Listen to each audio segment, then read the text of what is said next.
Imagine a world map, filled with countries painted in the colors of those who control them, not by their own people, but by distant rulers. This was the reality for many regions in Africa and Asia before they won their independence.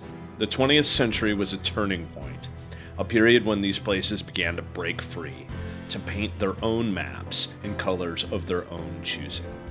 At the heart of this change was a simple, powerful idea sparked by U.S. President Woodrow Wilson: national self-determination.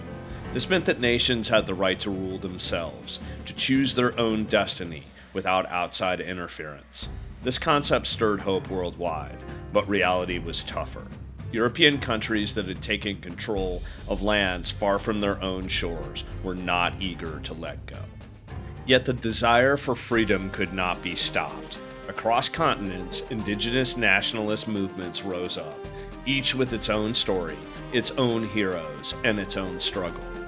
In India, the Indian National Congress, with leaders like Gandhi, showed the world the power of peace in their fight against British rule. They won their independence in 1947, proving that nonviolent protest could bring about monumental change.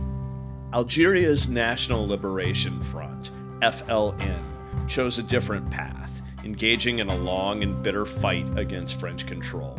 Their struggle, filled with sacrifice, led to Algeria's independence in 1962. In Vietnam, Ho Chi Minh's Viet Minh battled not just one, but two colonial powers, first Japan, then France, to secure its freedom, setting an example of determination and resilience. Sukarno in Indonesia ignited a movement against Dutch rule, a struggle that after years of diplomatic and armed resistance led to the nation's independence in 1949. These movements, and the figures who led them, became beacons of hope and change. Their battles were different. Some chose peace, others war, but their goal was the same: to let their countries chart their own courses. The journey to independence was never easy.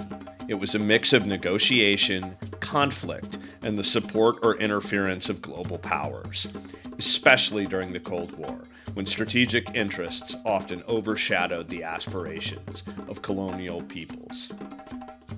This story of decolonization is a testament to the human spirit's desire for freedom, the courage to stand up against the odds, and the power of people to shape their own destinies. Through these examples, we see not just the struggle against colonial rule, but the enduring legacy of the fight for self-determination. Let us know if you have any decolonization stories we missed in the comments. Share with your friends, like the video, and subscribe for more.